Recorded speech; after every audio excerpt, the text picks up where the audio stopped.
Guys, welcome back to my channel. তো চলে এসেছি আরও একটা নতুন ভিডিও নিয়ে। আমাদের শ্রীরামপুরেই প্রথমবার খাদ্য মেলা হলো, যেই খাদ্য মেলাটার নাম ছিল চলো খাই খাদ্য মেলা। তো আমরাও চলে গিয়েছিলাম এই খাদ্য মেলার মধ্যে একটা এক্সপিরিয়েন্স করতে। তো এখানকার খাবার দাবার কেমন, প্রাইসিং কেমন, কী কী কাউন্টার বসেছিল, সমস্ত কিছু তোমাদের জানাবো। তো স্টে টিউনড। আর তোমরা যদি এখন আমার চ্যানেলটাকে সাবস্ক্রাইব করে না থাকো, আমার চ্যানেলটাকে অবশ্যই সাবস্ক্রাইব করে নিও এবং পাশে থাকা বেল আইকনটাতে অবশ্যই ক্লিক করে দিও। তো আমরা এখানে গিয়ে ঝটপট টিকিট কেটে মেলার ভিতরে ঢুকে পড়েছিলাম। মেলার টিকিট প্রাইসিং ছিল 10 টাকা করে পার হেড। আর এখানে কিন্তু একটা অনুষ্ঠানও হচ্ছিল, মানে খাওয়া দাওয়ার পাশাপাশি এই অনুষ্ঠানটাও আমরা এনজয় করছিলাম। এই মেলাটা হয়েছিল ডিসেম্বরের 21 তারিখ থেকে 25 তারিখ পর্যন্ত এবং দুপুর 12টা থেকে রাত্রি 10টা পর্যন্ত। তবে দুপুর 12টায় টাইমিং থাকলেও দুপুর 12টাতে কিন্তু সব কাউন্টার পুরোপুরিভাবে বসেনি, মানে মোটামুটি সব কাউন্টার রেডি হতে হতে প্রায় 2:30-3টে বেজেই গিয়েছিল।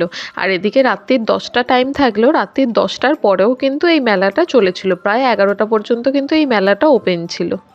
এখানে মিষ্টি থেকে শুরু করে chocolate, Indian, Chinese, Korean, biryani, tandoori, এই সমস্ত রকম খাবার দাবারই কিন্তু এখানে ছিল।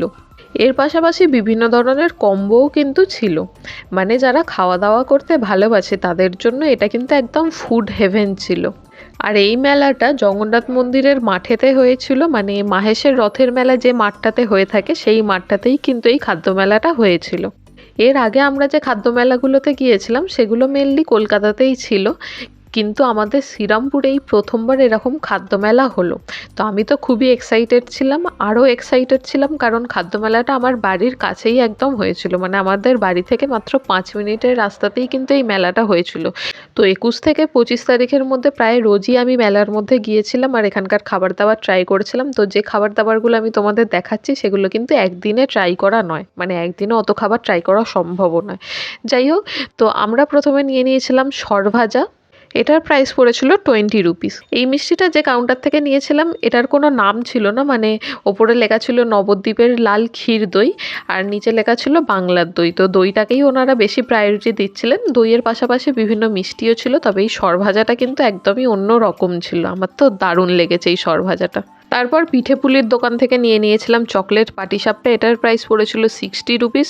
তবে এই পাটিসাপটাটা কিন্তু আমার অতটাও ভালো লাগেনি, মানে ভিতরের যে পুরটা দিয়েছিল সেটা কিসের পুর আমি বলতে পারবো না, তবে কেমন একটা অদ্ভুত টাইপের টেস্ট ছিল। যাই হোক, তারপর মুখটা ঠিক করবার জন্য আমরা নিয়েছিলাম এই এগ পপ আপ রোল। এটার প্রাইস পড়েছিল 60 রুপিস আর এটার টেস্টটা এক কথায় দুর্দান্ত ছিল। তারপর আমরা এগিয়েছিলাম কাবাবের দিকে। এখানে একটা নতুন ধরনের কাবাব পাওয়া যাচ্ছে দেখলাম, চাপলি কাবাব, মানে চিকেনেরও ছিল মাটনেরও ছিল। চিকেনেরটার প্রাইস ছিল 100 টাকা, মাটনেরটার প্রাইস ছিল 150 টাকা। তো এখান থেকে আমরা মাটন চাপলি কাবাবটা নিয়েছিলাম যেটার প্রাইস পড়েছিল 150 টাকা। আর এরকম দুখানা ছোট ছোট কাবাব দিয়েছিল, স্যালাড ছিল আর একটা গ্রিন চাটনি ছিল। এর পাশাপাশি এখানে কুল্লার পিৎজাও পাওয়া যাচ্ছিলো, কিন্তু কুল্লার পিৎজা আমি এর আগে ট্রাই করেছি বলে সেটা আমি স্কিপ করলাম। আর এটা যেহেতু একটু নতুনত্ব ছিল তাই আমি এটাই ট্রাই করলাম, আর এটার টেস্টটাও কিন্তু বেশ ভালোই ছিল। তারপর চলে গিয়েছিলাম এই কোরিয়ান কুইজিনের স্টোরটাতে, যেখানে কর্নডগ পাওয়া যাচ্ছিলো আর পাওয়া যাচ্ছিল বোবা ড্রিঙ্কস। বোবা ড্রিঙ্কসের মধ্যেও আবার দুটো ভ্যারিয়েন্ট ছিল, একটা মিডিয়াম একটা লার্জ। তো এখান থেকে আমি ঝটপট অর্ডার করে ফেললাম একটা হাফ অ্যান্ড হাফ কর্নডগ, যেটার প্রাইস পড়েছিল 100 রুপিস। আর নিয়েছিলাম একটা বেলজিয়াম চকলেট বোবা। আমি মিডিয়ামটা নিয়েছিলাম তাই এটার প্রাইস পড়েছিল 150 রুপিস। এই প্রাইসের মধ্যে কর্নডগের সাইজটা কিন্তু অনেকটাই বড় ছিল। তবে টেস্টের দিক দিয়ে যদি বলো, এটার থেকে আরও অনেক বেটার কর্নডগ আমি খেয়েছি, তবে এটার টেস্টটাও কিন্তু খারাপ ছিল না। এটা কিন্তু একটু অয়েলি লেগেছে আমার, মানে নর্মালি কর্নডগ এতটা অয়েলি হয় না, কিন্তু এখানের কর্নডগগুলো যথেষ্ট অয়েলি ছিল। আর এই বেলজিয়াম চকলেট পোকাটাও কিন্তু আমার মোটামুটি ভালো লেগেছে, তবে মিল্কশেক যেটা দিয়েছিল সেটার থিকনেসটা আরেকটু হলে আরও বেটার লাগতো। এই সমস্ত কিছু খেয়ে মোটামুটি পেট তো আমার ভরেই গিয়েছিল। তো মেলাটা আমরা ঘুরে ঘুরে দেখছিলাম যে আর কোথায় কি পাওয়া যায়। তো তারপর ঘুরতে ঘুরতে দেখতে পেলাম এখানে টার্কিশ আইসক্রিমও রয়েছে, কিন্তু এই ঠান্ডার মধ্যে আমি আর আইসক্রিমের দিকে গেলাম না। এখানে কিছু ফেমাস যে রেস্টুরেন্টগুলো আছে সেগুলোর স্টলও বসেছিল, যেমন মিত্রা ক্যাফে, দাদা বৌদির বিরিয়ানি, ওয়াও মোমো ইত্যাদি। এগুলোর পাশাপাশি তো আরও অনেক স্টল বসেছে, মানে যেগুলোর নাম আমরা স্পেশালি শুনে থাকি সেইগুলোর নামগুলো আমি তোমাদের মেনশন করে দিলাম। এর পাশাপাশি অনেক স্টল বসেছে আর সমস্ত স্টলের খাবার দাবারই কিন্তু খুবই ভালো ছিল। আমি চেষ্টা করেছি সমস্ত স্টল থেকেই একটা করে খাবার ট্রাই করবার, কিন্তু তাও কিছু কিছু স্টল হয়তো বাদ চলে গেছে, কারণ এত বড় মেলা থেকে প্রায় 30-40খানা স্টল বসেছে, সব খাবার খাওয়া সম্ভব নয় আমার পক্ষে। আর এই মেলাটা যেদিন শুরু হয়েছিল সেই দিনই আমি শর্টসের মাধ্যমে আমার চ্যানেলে একটা আপডেট দিয়ে দিয়েছিলাম, যেরকম 21 থেকে 25শে ডিসেম্বর পর্যন্ত এই মেলাটা হবে। আশা করছি তোমরা ওই ভিডিওটা দেখেছো আর এখানের খাবার দাবার ট্রাই করেছো। তো তোমরা যদি এখানে গিয়ে এখানকার খাবার দাবার ট্রাই করে থাকো, তোমাদের এক্সপিরিয়েন্সটা কেমন হলো আমাকে কমেন্ট বক্সে অবশ্যই জানিও। তারপর চলে গিয়েছিলাম আচারের সেকশানে। তো এখানে কিন্তু অনেক ধরনের আচার পাওয়া যাচ্ছিল। এখান থেকে আমি লঙ্কার আচার কিনে এনেছিলাম, এটা 250 গ্রাম 100 টাকা পড়েছিল। আর নিয়েছিলাম ফ্রাইড রাইস আর চিকেন কষার কম্বো, যেটার প্রাইস পড়েছিল 100 টাকা। এই ফ্রাইড রাইস আর চিকেন কষার কম্বোটা আমি বাড়িতে এনেই খেয়েছিলাম, আর এটার যে কোয়ান্টিটি দিয়েছিল সেটা কিন্তু একজনের জন্য একদম সাফিসিয়েন্ট ছিল। তবে শশাগুলো কিন্তু ওনারা দেয়নি, শশাটা আমি বাড়িতেই কেটে নিয়েছিলাম।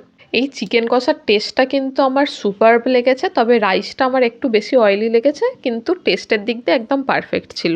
তারপর নিয়েছিলাম এই নবদ্বীপের ক্ষীর দই, এটার প্রাইস পড়েছিল 50 রুপিস, এটাতে 150 গ্রাম ছিল। তবে এই দইটার মধ্যে কিন্তু সত্যিই একটা ক্ষীর ক্ষীর ব্যাপার ছিল, আর দইটা কিন্তু খুবই মিষ্টি ছিল। তারপর নিয়েছিলাম আমার খুবই একটা পছন্দের খাবার, যেটা হচ্ছে বিরিয়ানি। আর সেটা যদি হয় দাদা বৌদির বিরিয়ানি, তাহলে তো আর কোনো কথাই নেই, কারণ বিরিয়ানি মানেই কিন্তু দাদা বৌদি। আর এখানে যে দাদা বৌদির স্টলটা দিয়েছিল সেখানেও কিন্তু লম্বা লাইন পড়েছিল এনাদের বিরিয়ানি কেনবার মতো। মোটামুটি লম্বা লাইনে দাঁড়ানোর পর আমি এই একটা চিকেন বিরিয়ানি একটা মাটন বিরিয়ানি কিনে এনেছিলাম। চিকেন বিরিয়ানির প্রাইস পড়েছিল 260 টাকা আর মাটন বিরিয়ানির প্রাইস পড়েছিল 350 টাকা। আর বিরিয়ানিটা কিন্তু সত্যিই একদম হেভেনলি খেতে ছিল। তো আজকের ভিডিওটা তাহলে এখানেই শেষ করছি। ভিডিওটা ভালো লেগে থাকলে ভিডিওটাকে লাইক করো, কমেন্ট করো, প্রচুর পরিমাণে শেয়ার করে দিও। তো দেখা হচ্ছে পরের ভিডিওতে, ততদিন পর্যন্ত stay safe and healthy. Tata.